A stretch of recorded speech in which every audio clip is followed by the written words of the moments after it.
go around the outside. See ya. Fun on the racetrack. Well, it may be fun if you are Tony Kanaan, but for Ryan Briscoe, that was costly for him. 2 overtakes he had to use to try and fend off TK. He is down to just 11 remaining of the original 20 that he started with, guys. You know, you just used the word fun when we were talking about that battle with TK. It's interesting, all the Andretti Autosport drivers, Danica's been struggling, but the rest of them, when they talk about how things are with the car, they all use the word fun. Ryan Hunter-Reay, Marco Andretti, TK, they say, oh, this is fun. That means they really are getting it figured out in terms of what is a happy and fast race car on these road and street circuits. The IZOD IndyCar Series is in the streets of Long Beach, and we have completed 32 of 85 laps. Ryan Hunter-Reay leads Wilson, Power, Kanaan, and Briscoe.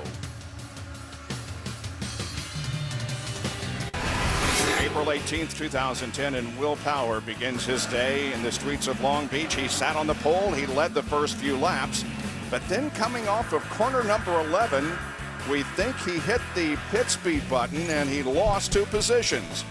And Will Power currently runs in 3rd spot behind the leader, Ryan Hunter-Reay, and 3rd place, Justin Wilson. And Bob, interestingly, when we looked earlier and talked about driving to a fuel number and we showed that fuel knob, you may have noticed that there was a knob right next to it. It said CMB. You can actually, if you so choose, you can disable things on the car. One of those is pit speed limit. If he thinks that might happen to him again, he can go to one of the positions on the other knob. It's done by Honda, so if they ever lose a sensor during a race, they can call him and say, go to position 2, 3, 4, and disable something that's causing the trouble with the car so you can keep going. So if you really want to, you're afraid you're going to hit it, you could actually disable it, but boy, you don't want to forget when it's time to pit. And why that's so unique that he hit that button, and you say, well, why is that button even there if he can hit it? Well, what makes that happen is this race course and that hairpin. This is the one track where you are getting full lock in that steering wheel and your arms are getting crossed up and your hand could maybe slip off the wheel because it's hit your leg and it bumps that button. So it's the streets of Long Beach and the hairpin that make that happen. And a name very famous here in the streets of Long Beach, and a driver that we're looking forward to seeing race at the Indianapolis 500 this year, Paul Tracy. He's with Lindy. Yeah, a couple special things going on with Paul. You got the 500, and your first win was here in 1993, right? Yeah, my first IndyCar race was here in '91, and my first win was here, and it's definitely tough standing here watching the race, but I'm excited to be back with KV and Geico for Indy, so we'll keep motivated to get ready for that. What are these drivers here going through? Because you know, tough course? Tough track, but a surprisingly clean race so far. No yellows. Fuel strategy is going to be key here. There's some people that pitted off sequence, and how that plays out towards the end. If the yellow falls, we'll see what happens. Paul, thanks, and we'll see you in Indy. Okay, thank you. And KV driver Mario Moraes, one of the biggest movers here, started 15th, and Bob, I think he's up to 9th now? That is correct. Moraes is in 9th position. Yep. Danica Patrick is in the 18th spot. 18th. Behind, in front of her, Simona Di Silvestro and DJ Viso.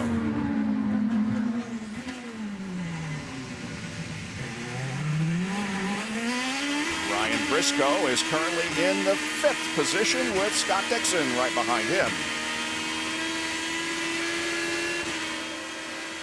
Ryan Briscoe, Sydney, Australia, Team Penske. I love water sports. You know, anything that's towed behind a boat, I'll be on it. So at home I love to wakeboard or water ski, slalom ski, wake surfing or scurfing, whatever you want to call it. But I love being on the water and anything outdoors in whatever's in the sun. I love it.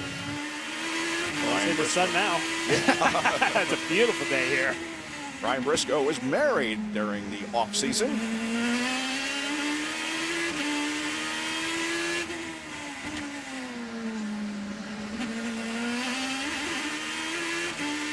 Let's go down to Jackaroo.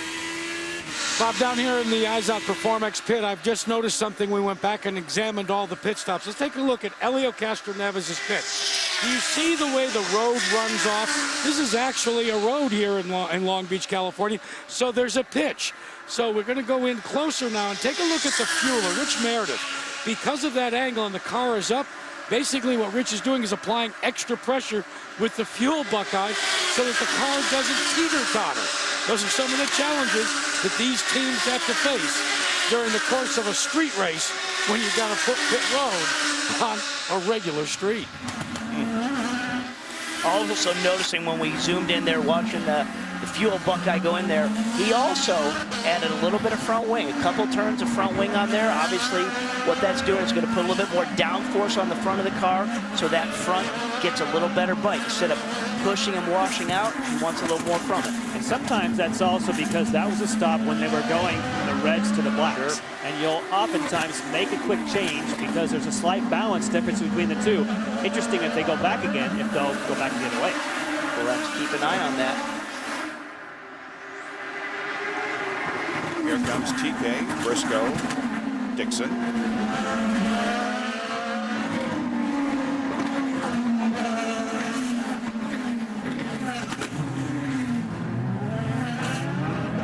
Elio Castro Neves right there. And there is our biggest mover since the drop of the green flag, Mario Marias from KV Racing Technology. He has currently moved up to 9th position. He has gained 6 spots since the drop of the green flag. And Mario Romancini has also been a mover, as has Patrick and Conway. Now, speaking of Mario Marias, he definitely struggled at the beginning of the year. But what a difference a top engineer makes. Ian Watt has joined this team, and he has a long history. Started back with PPI, things with Team Green, Monon, Eddie Cheever. Most recently, he was working with Robbie Gordon over on the NASCAR side of things, but he has a lot of experience, and obviously he and Mario are on the same page now. And that team, KV Racing, they were a one-car effort last year with Mario. Now they've gone to 3 cars. So eventually, once that team starts coming together and they start sharing information amongst the drivers and the engineers, they are really going to come to life. 39 laps have just been completed. We have had 2 leaders and 3 lead changes in the first 39 circuits. 85 will make up the distance of the Long Beach Grand Prix. Every year, the Toyota Grand Prix of Long Beach attracts a very large crowd, and we have one again this year. A whole weekend of racing. American Le Mans Series was here. Also, of course, the Firestone Indy Lights. And now the headliner, the IZOD IndyCar Series, and we are seeing Ryan Hunter-Reay out front by about almost 3 seconds over Justin Wilson. And it really is, you know, for the drivers, teams, participants, fans, I mean, it is a party in the streets of Long Beach. I mean, depending on what your commitments are and what you have to do and when you can walk around, as they got the Ferris wheels lit up at night, you got the boats, you got the downtown. It is a fun place to be. It's great. Yep. Hey, fellas, let me update you. I've been analyzing that first round of pit stops, and as much as I like what Hunter-Reay has done out front, he's doing a good situation. The guy that has really got my attention right now, Will Power did it on lap 29, as did Ryan Briscoe. But here's a guy that snuck in, Alex Tagliani, currently in the 8th position. Those guys, I guarantee you, can go and make this a 2-stop race. The other fellow that I'm really watching, because we always do, is Scott Dixon. He only pitted 1 lap earlier. Let's check in on the 2nd place car. Robbie Floyd, you've got the guy that's calling the tactics there, don't you? That's exactly right. Larry Curry calling in shots for Justin Wilson. How is he doing out there? Is he saying much? No, he's not saying a lot. I mean, the car's been really good all day so far. We're just working on this fuel number so that we can do 1 more stop. So no adjustments have been made to this car. Is he happy with the reds and the blacks? I mean, how is it going as far as the tires? Because some people were questioning how much distance you could get out of those reds earlier.